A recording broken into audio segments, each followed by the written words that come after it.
Hello, future medical professionals. Welcome to an exciting journey into the world of NEET biology. Today, we are diving deep into excretory products and their elimination, specifically focusing on the disorders that can affect this vital system. We'll start with the basics, then gradually unravel the complexities, moving from easy to medium, hard, and finally, the hardest concepts, preparing you thoroughly for your competitive exams. Let's begin. Ready to explore the common problems our kidneys can face? Let's simplify the issues and understand what goes wrong in our excretory system. First up are kidney stones, also known as renal calculi. Imagine tiny, hard pebbles forming inside your kidneys. That's what they are. These stones are made of minerals and salts that crystallize when your urine becomes too concentrated. A common type is the calcium oxalate stone, which forms when there's too much calcium and oxalate in your urine. Symptoms can be quite painful, including severe pain in your back or side, and sometimes blood in your urine.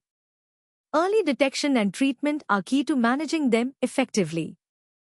Next, we have glomerulonephritis, which means inflammation of the glomeruli.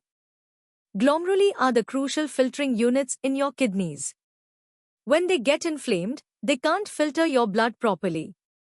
This inflammation can be triggered by infections, like a strep throat, or even autoimmune conditions. You might notice swelling in your face, hands, or feet, or even see blood or foam in your urine. Lastly, renal failure or kidney failure is when your kidneys lose their ability to remove waste products. This can happen suddenly, called acute renal failure, or gradually over time, known as chronic renal failure. In severe cases, treatments like dialysis or a kidney transplant become necessary. Now, let's test your understanding with a few quick questions. First, what are kidney stones primarily made of? Second, which part of the kidney is inflamed in glomerulonephritis? And third, what are the two main types of renal failure based on their onset? Take a moment to think about your answers. Alright, let's level up. We'll now delve a bit deeper into these disorders, understanding their types, mechanisms, and broader implications. Let's explore kidney stones in more detail. Did you know there are different types? The most common are calcium stones, like calcium oxalate or calcium phosphate. Then there are uric acid stones, often linked to conditions like gout, and struvite stones, which are typically caused by urinary tract infections. Rare cystine stones have a genetic origin. These stones form when there's an imbalance, either too much stone-forming substance in your urine or not enough inhibitors that prevent crystal formation. Factors like dehydration, diet, and certain medical conditions can increase your risk. Understanding these types is crucial for targeted prevention and treatment strategies. Moving on to glomerulonephritis, let's understand its underlying mechanisms. This condition is primarily immune-mediated, meaning your body's own immune system mistakenly attacks the glomeruli. This can happen through direct antibody attacks or by depositing immune complexes in the filters. This damage compromises the glomeruli's ability to filter blood, leading to key clinical features like hematuria, which is blood in the urine, and proteinuria, meaning protein in the urine, making it foamy. These symptoms, along with swelling and high blood pressure, signal significant kidney damage. Now, let's differentiate between acute and chronic renal failure. Acute renal failure, or AKI, is a sudden, often reversible, loss of kidney function, typically occurring over hours or days. It can be caused by severe dehydration, direct kidney damage from toxins, or blockages in the urinary tract. In contrast, chronic renal failure, or CKD, is a progressive and irreversible decline in kidney function over months or years, with diabetes and uncontrolled hypertension being the most common culprits. Finally, uremia is a severe condition where waste products accumulate in the blood due to failing kidneys, leading to widespread symptoms like fatigue, nausea, and confusion, necessitating urgent intervention like dialysis or a kidney transplant. Time for some medium-level questions. First, name 2 common types of kidney stones. Second, what is the primary cause of damage in glomerulonephritis? Third, distinguish between acute and chronic renal failure in terms of onset. Fourth, what is uremia, and what is its main consequence? And fifth, name 2 common causes of chronic renal failure. Pause and consider your answers.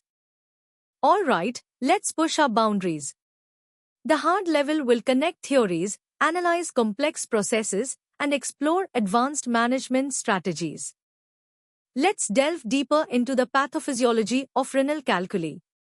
Stone formation is a multi-step process involving supersaturation of urine, nucleation of crystals, and their subsequent growth and aggregation. Crucially, certain urinary inhibitors like citrate and thumb-horsefall protein normally prevent this.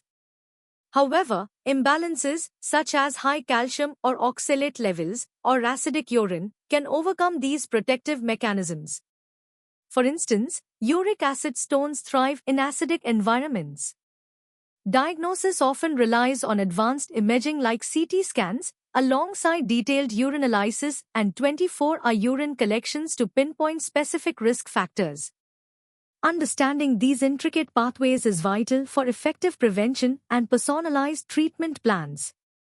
Now, let's explore advanced forms of glomerulonephritis.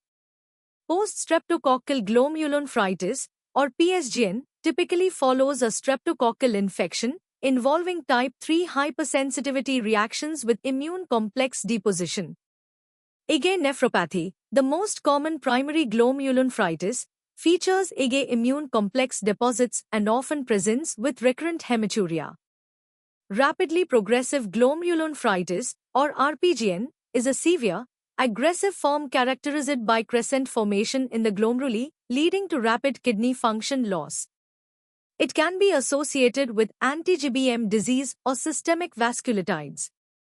Each type has distinct immunological mechanisms and clinical trajectories, requiring precise diagnosis for appropriate management. Moving to the management of chronic kidney disease, or CKD, it's staged based on the glomerular filtration rate, or GFR, with GFR below 15 ml min indicating end-stage renal disease. Conservative management focuses on slowing progression through strict blood pressure and diabetes control, dietary modifications, and managing complications like anemia and metabolic acidosis. For end-stage renal disease, renal replacement therapy becomes essential. Hemodialysis filters blood externally using a machine and a semi-permeable membrane. Peritoneal dialysis uses the patient's own peritoneal lining as the filter. Finally, kidney transplantation, the preferred treatment, involves surgically implanting a healthy donor kidney, requiring lifelong immunosuppression to prevent rejection. Each option has its own set of advantages, disadvantages, and potential complications. Now, let's tackle the hard questions. First, describe the multi-step process of kidney stone formation.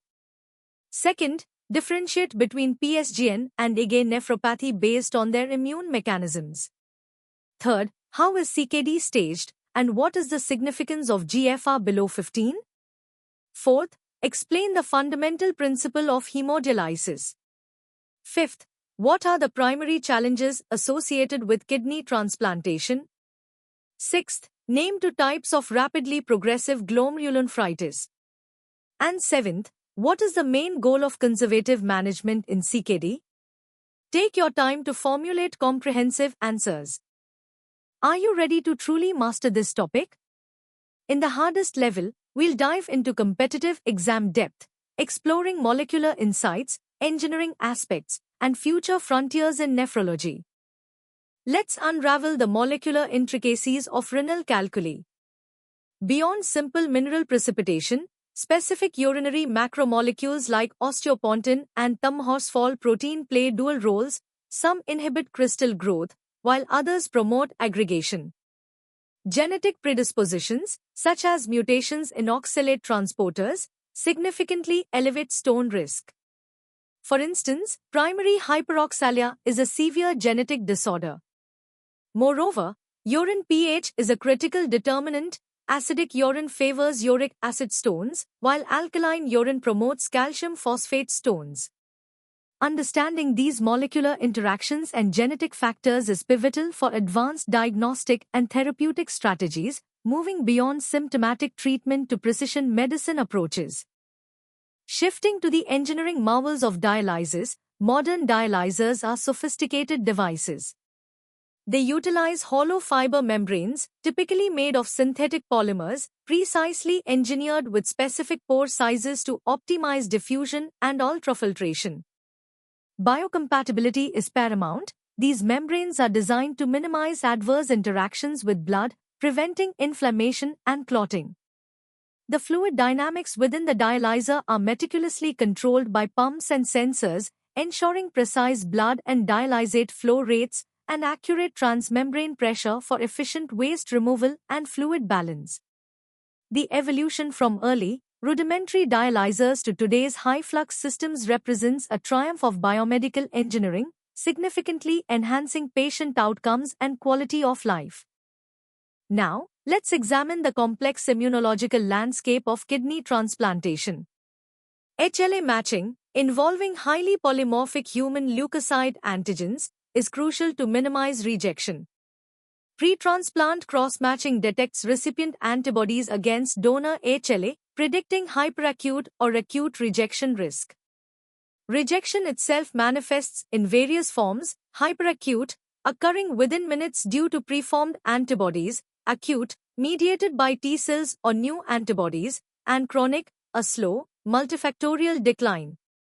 Lifelong immunosuppression, involving a combination of drugs like calcineurin inhibitors, antiproliferatives, and corticosteroids, targets different immune pathways to prevent rejection. However, this comes at the cost of increased susceptibility to infections and certain malignancies, highlighting a delicate balance in transplant immunology. Finally, let's peer into the future of nephrology. The concept of an artificial implantable kidney, integrating microfiltration membranes with living renal tubule cells, promises to replicate complex kidney functions and potentially eliminate the need for immunosuppression. Regenerative medicine, leveraging stem cells, offers hope for repairing damaged kidney tissue and even regenerating functional nephrons. Gene therapy holds potential for correcting genetic defects in inherited kidney diseases like Alport syndrome. Furthermore, the development of wearable and portable dialysis devices aims to revolutionize patient mobility and independence. These cutting-edge advancements underscore a future where kidney diseases might be cured rather than just managed, transforming patient care. Let's tackle the first 5 hardest questions. First, elaborate on the role of specific urinary macromolecules in crystal growth and inhibition of renal calculi. Second, discuss the significance of electron microscopy findings in diagnosing specific types of glomerulonephritis. Third, explain the primary cardiovascular complications associated with end-stage renal disease. Fourth, describe the key engineering principles behind modern dialyzer design and function. And fifth, what are the different types of kidney transplant rejection and what are their underlying mechanisms? Take your time to formulate detailed, comprehensive answers. Now for the remaining 5 hardest questions. Sixth, discuss the immunological basis of HLA matching and cross-matching in kidney transplantation. Seventh, what are the main challenges and potential solutions in developing an artificial implantable kidney? Eighth, explain the role of gene therapy in addressing genetic kidney diseases. Ninth, how has the evolution of dialysis technology impacted patient quality of life? And 10th, compare and contrast the different types of immunosuppressive drugs used in transplantation and their mechanisms of action. These questions require a deep, integrated understanding of the topic. And that brings us to the end of our in-depth exploration of excretory disorders. We've journeyed from basic definitions to complex molecular mechanisms, and even touched upon future innovations. I hope this comprehensive session has not only clarified your concepts but also ignited your curiosity for advanced biological studies.